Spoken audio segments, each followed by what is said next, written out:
சுகம் தரும் தெய்வம் உன் தழும்புகளால் சுகமானோ யெகோவா ஷம்மா என் கூட இருப்பி என் தேவையெல்லாம் சந்திப்பீர். முடிந்தால் கரங்களை வைத்து சொல்வோம். நீர் மாற்றம் போதும், நீர் மாற்றம் போதும், நீர் மாற்றம் போதும் எனக்கு.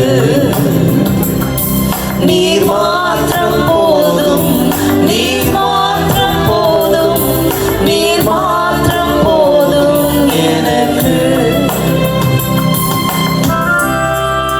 சிருஷ்டித்தவர் அவர்தான், அதன் காலத்திலே நேர்த்தியாய் செய்கிறவர் அவர், யாவற்றையும் ரொம்ப அற்புதமாக செய்து முடிக்கிறவர் அவர், எனக்காக யாவற்றையும் செய்து முடிக்கிறவர். அருமையான 2 பிள்ளைகளே ஆண்டவர் ஆசீர்வதிப்பார்.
நீர் மாற்றம் போதும், நீர் மாற்றம் போதும், நீர்